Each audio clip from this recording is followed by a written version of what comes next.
नमस्कार, मैं हूं अतुल चौरसिया। आपका खर्चा आपकी चर्चा हफ्ता दर हफ्ता हम एक बार फिर से लेकर आए हैं न्यूज़ लॉन्ड्री का हिंदी पॉडकास्ट अनिल चर्चा में आज हमारे साथ ऑनलाइन पंजाब से जुड़ी हैं, अमृतसर से जुड़ रही हैं अर्शदीप कौर, डिप्टी एडिटर हैं दैनिक सवेरा की। बहुत बहुत स्वागत है अर्शदीप आपका न्यूज़ लॉन्ड्री पर। इसके अलावा हमारे साथ स्टूडियो में हमारे 3 साथी हृदेश, आनंद और शार्दुल, आप सबका भी बहुत बहुत स्वागत चर्चा में फिर से। नमस्कार। तो जैसा मैंने बताया कि बरसात की हालत बहुत ख़राब होती जा रही है। देश के अलग अलग हिस्सों में बाढ़ की घटनाएं देखने को मिली हैं। पंजाब हमारे पिछले जो हालिया होश संभालने का वो वक्फा है उसमें पिछले 10-20 सालों में मेरे ख्याल से सबसे बुरी बाढ़ से इस समय प्रभावित है और पंजाब के सारे के सारे 23 ज़िले इस समय बाढ़ की चपेट में हैं। कुछ ज़िलों में बाढ़ की हालत ऐसी है जहां पर 8 से 9 मीटर तक पानी लगा हुआ है। तो अर्शदीप लगातार पंजाब में घूम रही हैं, अलग अलग ज़िलों में वहाँ के गई हैं। उनसे हम पंजाब के बाढ़ की हालत पर जब बातचीत करेंगे, वहाँ पर अभी जो सूरत हाल है उसका ताज़ा अपडेट भी लेंगे और साथ में क्या कुछ हो रहा है क्या कुछ नहीं हो रहा है वो भी जानने समझने की कोशिश करेंगे। सुर्खियाँ जब एक बार शार्दुल हमको बताएंगे, लेकिन मैं जल्दी से 1-2 जानकारियाँ हैं वो आप लोगों को देना चाहता हूँ। मीडिया रंबल एक बार फिर से वापस आ गया है और इस साल का मीडिया रंबल जो है वो बेंगलुरु में होने वाला है। और आपको पता है कि मीडिया रंबल सिर्फ हमारे सब्सक्राइबर्स के लिए होता है। जो न्यूज़ लॉन्ड्री के सब्सक्राइबर हैं वही इसमें पार्टिसिपेट कर सकते हैं, हिस्सा ले सकते हैं। और बहुत सारे अच्छे अच्छे स्पीकर दुनिया भर से आ रहे हैं यहाँ पर। तो आप अगर चाहते हैं कि मीडिया रंबल का हिस्सा बने, मीडिया में चल रही तमाम जो गतिविधियाँ हैं, जो नई टेक्नोलॉजी आ रही है, जो नया ट्रेंड है, उन सब चीज़ों के बारे में जानने समझने का बहुत बड़ा मंच है मीडिया रंबल। तो उसमें आप हिस्सा लेना चाहते हैं तो न्यूज़ लॉन्ड्री का सब्सक्रिप्शन ले लीजिए। 3 और 4 अक्टूबर, ये तारीख याद रखिएगा, बेंगलोर इंटरनेशनल सेंटर में 3 और 4 तारीख को मीडिया रंबल होगा। इसके अलावा एक और छोटी सी जानकारी आप लोगों के लिए, जो हमारा नया एनएल सेना प्रोजेक्ट चल रहा है, urban India's elite take over. इसके तहत हम दिल्ली के तमाम जो पॉश इलाके हैं, जो बहुत संभ्रांत इलाके हैं, उन इलाकों में जो पब्लिक स्पेस है, जो फुटपाथ है, जो सार्वजनिक जगह हैं, उन पर जो कब्जे हैं बड़े लोगों के, रईसों के, जिनको आप देखते हैं कि बड़ी बड़ी गाड़ियों में, बड़े बड़े बंगलों में जो लोग रहते हैं, उन लोगों ने किस तरह से कब्जे कर रखे। और ये सारी चीज़ें एक कॉन्टेक्स्ट में है कि दिल्ली में पिछले कुछ दिनों में बहुत बड़ी संख्या में, बड़े पैमाने पर बुलडोज़र से की कार्रवाइयाँ अतिक्रमण हटाने के लिए की गई, जिसमें बहुत सारी झुग्गियों को हटाया गया बहुत सारे सार्वजनिक स्थानों से।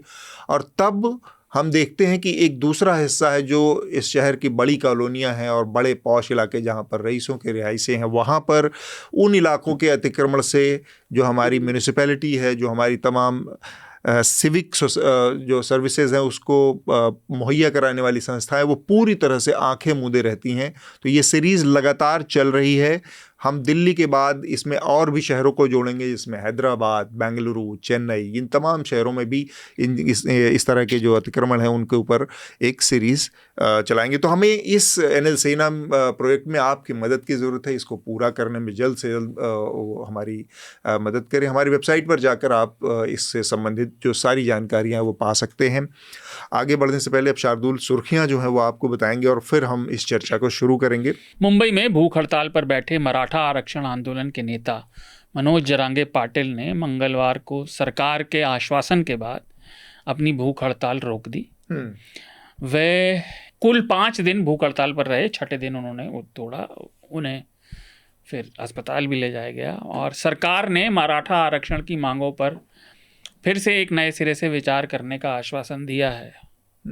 ये पहले भी कई बार हो चुका है। मनोज जरांगे पाटिल आनंद, इसका तकनीकी पक्ष क्या है? मराठा आंदोलन की बात बार बार बीच बीच में उठती रहती है और ये कहा जाता है आंदोलन तो हम देखते रहते हैं, फिर वो अदालतों में जाके किसी न किसी तरह से टेक्निकल उस पर खारिज हो जाता है या उसको रद्द कर दिया जाता है। क्या स्थिति है वहाँ पर? कुछ थोड़ा सा अगर हमको बताएं कि इसकी कानूनी स्थिति क्या बन सकती है, ये संभव है, नहीं संभव है? क्योंकि क्या दोनों पक्ष हमेशा केवल ऑप्टिक्स के लेवल पर इसको उछालते रहते हैं, फिर कुछ दिन बाद वो वापस चले जाते हैं, फिर कुछ दिन बाद फिर नए सिरे से आ जाते हैं? नहीं, जो गायकवाड़ समिति की रिपोर्ट थी उसके अनुसार जो उसमें अनुपात बना कि जितना आरक्षण दिया जाना है उसको लेकर जो है 50% की जो एक सीमा रेखा बांधी गई है उसको कई राज्यों ने जो है उसके ब्रीच किया है, महाराष्ट्र भी कर सकता है।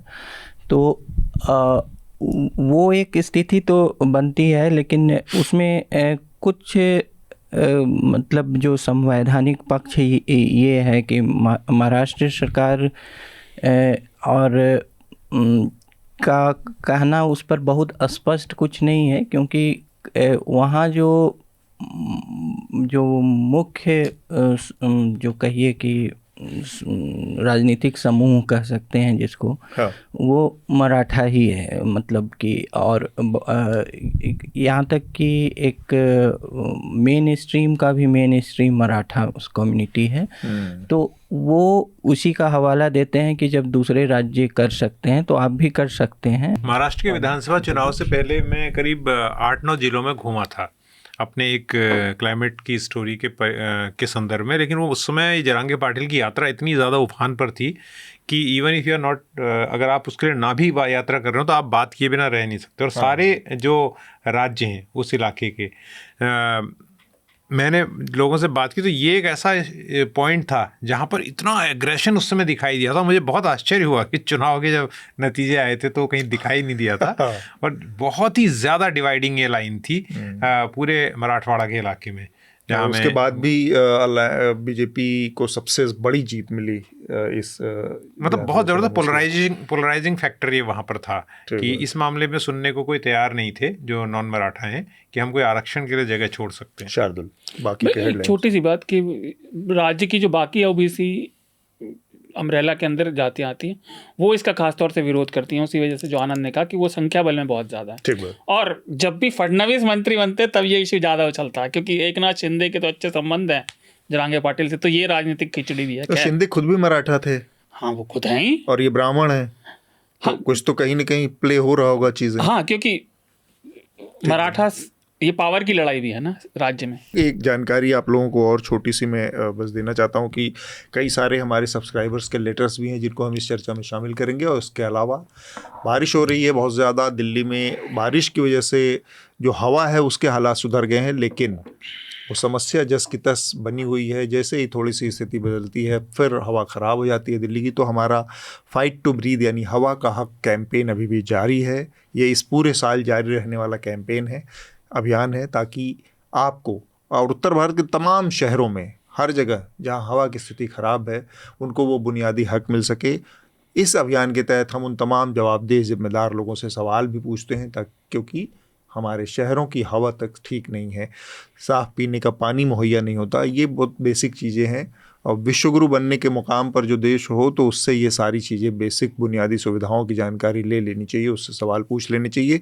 इसलिए हमारा ये कैंपेन है, हम अपनी बातचीत शुरू करने जा रहे हैं। और ये उत्तर भारत की समस्या भी नहीं, अब तो लगभग पूरे भारत की समस्या इक्का दुक्का जगहों को छोड़ दें तो अब तो हर जगह, पश्चिम से लेकर इधर तक, केवल सुदूर पहाड़ी क्षेत्रों को अगर छोड़ दें तो हवा की प्रॉब्लम हर जगह। हमारे साथ अर्शदीप हैं, बहुत देर से हमारी बातों को सुन रही हैं, अमृतसर से हमारे साथ जुड़ी हैं। अर्शदीप, हम चाह रहे हैं कि थोड़ा सा अगर आप पिछले 10-12 दिनों से जो यात्रा लगातार कर रही हैं, घूम रही हैं, हमें अगर अपडेट दे पाएं कि क्या हालत है वहाँ पर, क्या स्थितियाँ हैं, किस तरह से सरकार और तमाम एजेंसियाँ उसमें कैसे इन्वॉल्व हैं और लोगों के अंदर किस तरह की भावना है, किस तरह से वो इस पूरे उससे निपटने का काम हो रहा है। बिल्कुल, सबसे पहले मैं धन्यवाद करना चाहूंगी क्योंकि जब भी नेशनल मंच पे, नेशनल मीडिया में पंजाब को गौर से सुना जाता है तो अच्छा लगता है। पंजाब में दर्द है, डर है, बेबसी है। मैं सरकारी आंकड़े आपको बताऊंगी और क्या चल रहा है पंजाब में। लेकिन सबसे पहले जो पंजाब सरकार की तरफ से रोज एक फ्लड बुलेटिन आ रहा है, क्या कुछ हालात है उसके बारे में। जिस तरह से आपने बताया कि 23 जिले जो है वो बाढ़ की चपेट में है, 1900 से ज्यादा गाँव है जो इस वक्त इस बाढ़ की स्थिति से निपट रहे हैं और तकरीबन 4 लाख के आसपास आबादी है। इसके साथ 4 लाख एकड़ फसल जो है इस पानी में डूबी हुई है। सरकार प्रशासन अपने तौर पर काम कर रही है, लेकिन अभी भी खेतों में पानी भरा हुआ है। मतलब उसमें से कुछ नहीं निकला क्योंकि 3 दिन जो चोने की फसल जो पैडी होती है जो वो पानी में रहे तो उसमें से वो पूरी खराब हो जाती है। तो उसमें से कुछ निकलना नहीं है, लेकिन फिर भी एक सेवा, अगर आप किसी भी घर में जाओ जिनकी पूरी छत उड़ी पड़ी है, जिनके घर में अभी भी 4-4 फुट पानी है, जब पानी सूखेगा कितनी बीमारियां जो है वो पंजाब को घेर लेंगी। दूसरा, जिनकी छत नहीं है, जिनके घर जो है वो ढह गए हैं इस पूरी आपदा में, उनका क्या होगा? अर्शदीप, मैं एक चीज आप मुझे थोड़ा सा अगर आइडिया दे पाएं कि ऐसे तो 23 के 23 जिलों को घोषित कर दिया गया है बाढ़ प्रभावित, पर कुछ ऐसे 2-4 जो सबसे वर्स्ट अफेक्टेड जिले हैं उनके बारे में बता सकती हैं, और उन जिलों का कुछ आंकड़ा दे सकती हैं हमें? थोड़ा सा मैं स्पेसिफिक जिलों की बात। सबसे ज्यादा गुरदासपुर का नुकसान हुआ है, डेरा बाबा नानक, सुल्तानपुर लोधी। गुरदासपुर के बहुत सारे गांव हैं जहां अभी भी पानी भरा हुआ है। केंद्रीय कृषि मंत्री जो शिवराज सिंह चौहान, वो गुरदासपुर, अमृतसर के अलग अलग एरियाज में जाते हैं और वहां पे जो पैडी की जो फसल है जो अभी भी पानी में डूबी, वहां पे वो जाते हैं। गुरदासपुर की मैं आपको बात बताऊं, तकरीबन 1.5 लाख आबादी जो है वो इफेक्ट हुई है, क्योंकि गुरदासपुर जो एरिया है वो मेजर, मतलब ज्यादा मेजर रिवर्स के जंक्शन पर है। तो डेरा बाबा नानक, आपने भी करतारपुर साहिब की भी वो तस्वीरें देखी होंगी कि करतारपुर साहिब पाकिस्तान की तरफ भी जो पानी आया हुआ है, तो डेरा बाबा नानक से तकरीबन 10 किलोमीटर का वो रास्ता पड़ता है करतारपुर साहिब का। तो गुरदासपुर सबसे ज्यादा इफेक्टेड है, और उसके बाद अमृतसर जिला जो है वहां पर बाढ़ ने जो है काफी नुकसान पहुंचा है। ये 2 जिले हैं जो इस वक्त जो है बाढ़ से ज्यादा प्रभावित हैं। नेशनल फ्लड फोरकास्टर है, उसका काम है फ्लड्स की जानकारी देना, और ये जब 15 अगस्त आते आते इनके सारे डैम्स भर गए थे, यानी डैम्स को रिलीज करने का और डैम्स में कितना पानी आएगा कितना बाहर जाएगा ये काम देखना नेशनल वाटर कमीशन का काम है। कई बार ये देखा गया है कि वो बिजली बनाने के लालच में डैम्स को खाली नहीं करते या कई दूसरी वजहों से डैम्स को खाली नहीं करते। जो नियम है, मैं पढ़ के लोगों को बताऊं, उसको कहते हैं रूल कर्व्स, और ये रूल कर्व्स को तय करना सेंट्रल वाटर कमीशन का काम है। मैं ये नहीं कह रहा हूँ सिर्फ डैम्स की वजह से हुआ है, बहुत सारे फैक्टर्स हैं जिसकी वजह से बाढ़ आई है, लेकिन रूल कर्व का जो उद्देश्य होता है ये सुनिश्चित करना कि बांध सही तरीके से संचालित हो और वे बाढ़ को नियंत्रित करने में मदद करें, ना कि बाढ़ को बढ़ाएं। लेकिन जब इनका पालन नहीं किया जा सकता तो ये टाली जाने वाली बाढ़ आपदा को जन्म दे सकती है। और अभी ये 3 बांध जो वहां पर हैं, रंजीत सागर और पौंग डैम और भाखड़ा नंगल डैम, इनकी वजह से 2.5 क्यूसेक जो है पानी जो है बाहर आ रहा है। 1 क्यूसेक का मतलब है 28 लीटर्स। अब जब 2.5 लाख क्यूसेक पानी आएगा तो उसको आप 28 से मल्टीप्लाई करो, इतना पानी पर सेकंड छोड़ रहे हो आप नदियों में। तो नदियों की जो है एक कैरिंग कैपेसिटी होती है। नदी में कब फ्लड आता है, ये कब से पानी कब गिरेगा, जब इस कप में जितना पानी आ सकता है उससे ज़्यादा पानी आएगा। तो एक तो नदियों के फ्लड प्लेन्स पे कब्जा है जिसके लिए सरकार जिम्मेदारी उसको लेना होगा। दूसरी चीज़ यह है कि नदी में जब पानी छोड़ा जा रहा है और रूल कर्व जो बनाना सेंट्रल वाटर कमीशन का काम है, वो उनका पालन हो रहा है या नहीं हो रहा है, या आपने रूल कर्व ही गलत बनाया है। राइट, कि आपको ये तैयारी हर दिन की मॉनिटरिंग करनी कि हम कितना पानी अब छोड़ेंगे, और ये काम भी सेंट्रल वाटर कमीशन का है, आईएमडी के साथ मिलकर बताना कि ऊपर से कितना पानी आएगा। इंसान की जान की भारत में कोई कीमत नहीं है, सरकारी नौकर की कीमत है। वो कहने को सरकार का ही नौकर है, पब्लिक के लिए कोई काम नहीं कर रहा। और घूम फिर के बार बार आप एक बात को कितनी बार कहेंगे? मौसम को पढ़ने का काम ठीक से नहीं हो रहा, उसके बाद चेतावनियों का काम ठीक से नहीं हो रहा, बांध को चलाने का काम ठीक से नहीं हो रहा, कोई भी काम ठीक से नहीं हो रहा। और मुहाने पर और जिसकी गर्दन कटने को रखी है वेदी पे, वो है जनता। जैसे हर्षदीप बता रही थी, जनता ही अपनी मदद कर रही है, जनता ही सब कुछ कर रही है। नेता जाके हाथ जोड़ते हैं, मैया हमने कर दिया, बस वो फोटो ऑफ हो गया। ये नहीं पूछा कि बाढ़ में तुम जा रहे हो तो ये 2 कैमरामैन कैसे हैं अलग अलग एंगल के? कैमरामैन भी तो साथ गए हैं जो वीडियो बना रहे हैं, जो सारे वीडियो चल रहे हैं। आईएमडी ने इस साल हर चीज प्रोपेगेंडा बन गई है, हर चीज का केवल एक काम है, उससे राजनीति बढ़ाना बस। ये फोटो ऑप और उसकी जो प्रवृत्ति है ना, मैं देख रहा था कि इतनी बेशर्मी से, मतलब ये कॉमन सेंस की बात है, और इस देश के लोगों के सामूहिक विवेक का कितना मजाक उड़ाया जा सकता है उसका उदाहरण है। मैं नाम नहीं लेना चाह रहा हूँ, राइट विंगर्स कैसे धड़ल्ले से इन चीज़ों को वो कर रहे हैं कि 10 साल तो केजरीवाल की भी सरकार थी और बारिश तो तब भी हो रही थी, तब क्यों यमुना? इस समय जो यमुना है जिसमें कि बरसात का पानी है, जिसकी वजह से वो यमुना जिंदा दिख रही है, उस फोटो को ये बताकर प्रचारित किया जा रहा है कि बीजेपी और रेखा गुप्ता के आने की वजह से ये यमुना जिंदा हो गई, इसको जिंदा कर दिया गया। इस लेवल की मतलब लफाजी और लफंगई है यहाँ पर। तो इस विषय पर हमारी नज़र रहेगी। हमारे यहाँ आप न्यूज़ लॉन्ड्री पर शिव इंदर सिंह हैं, उनकी रिपोर्ट पढ़ सकते हैं। पहली रिपोर्ट है वो उनकी, जो कि पंजाब के बाढ़ पर केंद्रित है, और आगे भी हम इस पर नज़र बनाए रखेंगे। हमारा जो अगला विषय है वो है छात्र नेता उमर खालिद जो हैं, उनके जो बेल की अपील थी एक बार फिर से दिल्ली हाई कोर्ट में खारिज हो गई है। सबसे पहले इस पर आनंद, थोड़ा सा अगर आप हमें तो इसके कानूनी नज़रिए से इसको समझा पाएँ। देखिए, ये क्रिमिनल जस्टिस सिस्टम में जो पहले CRPC था, हाँ, और अब जो BNSS हो गया, भारतीय न्याय सुरक्षा नागरिक सुरक्षा संस्था संहिता, और IPC हो गया। लेकिन चूंकि ये मामला 2020 के दंगों का है, इसलिए जो रेट्रोस्पेक्टिव इफेक्ट पे वो BNSS लागू नहीं होगा, इस पर CRPC ही लागू होगा। और बेल जो है इसका जो है ना, सबसे जटिल भाग में से एक है। इसलिए मैं ज़्यादा तकनीकी पक्ष में नहीं जाना चाहूँगा, वो बहुत बोझिल हो जाएगा फिर।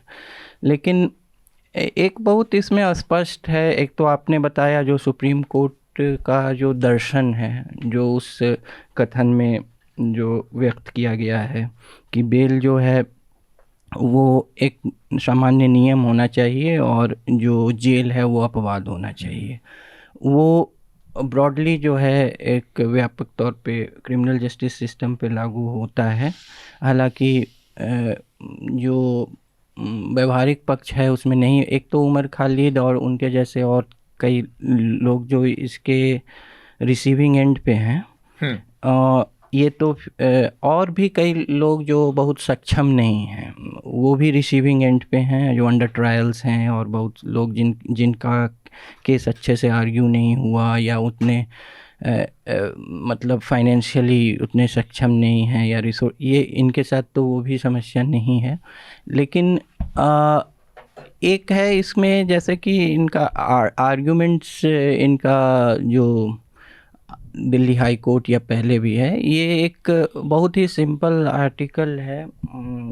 सिंपल इन सेंस कि बहुत वेल नोन है आर्टिकल 21 पे कि right to life and personal liberty.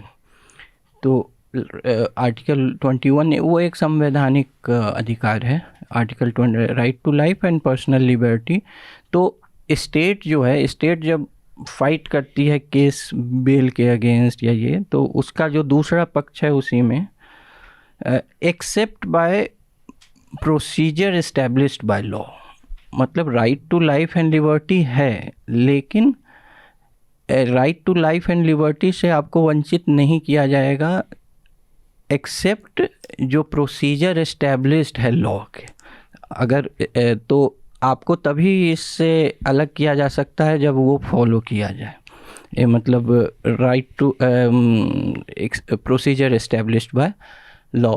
तो जो स्टेट का पक्ष यही होता है कि जो इन्होंने और कानून बनाए रखे हैं जिसके अंतर्गत ये गिरफ्तारियां हुई हैं, UAPA और वगैरह, कि ये इसी के प्रोसीजर के अगेंस्ट है, और कोर्ट को यही कन्विंस करना पड़ता है कि इनका बेल होना जो है इस मतलब जांच के लिए नहीं, थोड़ा सा बाधा है या ये होगा। बेसिकली इसमें जो पब्लिक प्रोसिक्यूटर है उसका रोल यही होगा।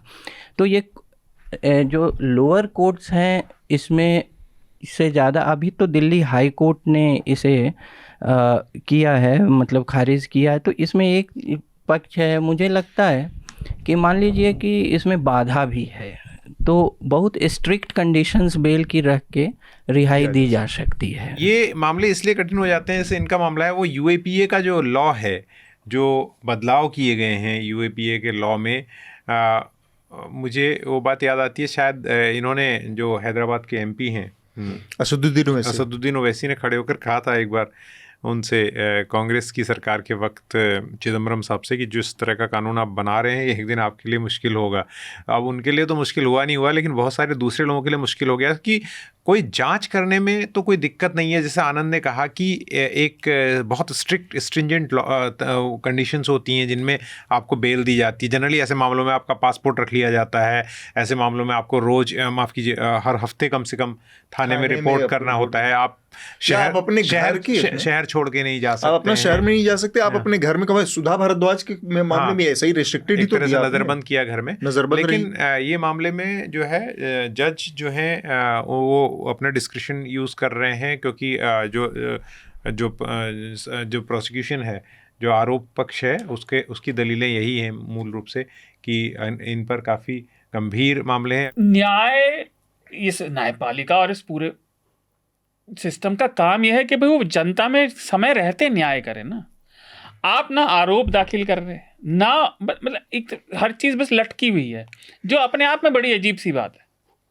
अब आप ये कानून जैसा हृदेश ने जिक्र किया, इसमें जमानत मिलनी वैसी मुश्किल है, इसमें प्रूफ ऑफ बर्डन भी अलग है, इसमें स्ट्रिंजेंट रूल है क्योंकि ये राजद्रोह के कानून हैं उससे जुड़े हुए हैं, राइट, देश के खिलाफ काम करने के गद्दारी से जुड़े हुए। अगर आप इतने 9 लोगों पर इसका आरोप लगा रहे हो, तो दिल्ली दंगों का तो हमारे पास हिस्ट्री भी है ना, और केसों की। न्यूज़ लॉन्ड्री ने खुद रिपोर्टिंग की है, जितने सरकार ने या प्रशासन की तरफ से आरोप लगे उसमें से कितने सारे गलत पाए गए, कितने में फिर पुलिस को डांट पड़ी, कितनों की जांच ठीक से नहीं हुई, इसके हमारे पास हिस्ट्री है। तो फिर अपने आप में सरकार के दावों को और मतलब वो खोखला खुद ही कर रहे हैं, ऊपर से वो लटकाए जा रहा है। जो अन्याय है, या तो आप सजा दें, उसका कम से कम आगे तो बढ़ा है, कुछ भी नहीं हो रहा, बस हम अधर में लटके हैं। हर साल हम इस बारे में बात करते हैं कि इस साल भी लटका हुआ। मुफ्त में बस इतना ही। अगर आप पूरी चर्चा सुनना चाहते हैं तो न्यूज़ लॉन्ड्री को सब्सक्राइब कीजिए, और सबसे बेहतर तरीका यह है कि आप हमारे ऐप पर इस पॉडकास्ट को सुनें, और तमाम हमारे जो पॉडकास्ट हैं उसको हमारे ऐप पर सुनें। यह गूगल प्ले स्टोर और एप्पल स्टोर पर सब जगह उपलब्ध है। न्यूज़ लॉन्ड्री किसी भी तरह का विज्ञापन नहीं लेता, ना किसी राजनीतिक दल का, ना किसी सरकार का, ना किसी कॉरपोरेशन का। हम सिर्फ और सिर्फ कोशिश करते हैं कि पब्लिक इंटरेस्ट का जर्नलिज्म करें, पब्लिक जनहित की पत्रकारिता करें, और इसके लिए लोग इसमें इन्वेस्ट करें, लोग पत्रकारिता में निवेश करें। उसका तरीका है सब्सक्रिप्शन। तो सब्सक्रिप्शन के हमारे टैग पर जाइए, वहाँ पर अपनी मनचाही रकम पे कीजिए और न्यूज़ लॉन्ड्री का सब्सक्रिप्शन लीजिए, और गर्व से कहिए, मेरे खर्च पर आज़ाद हैं खबरें।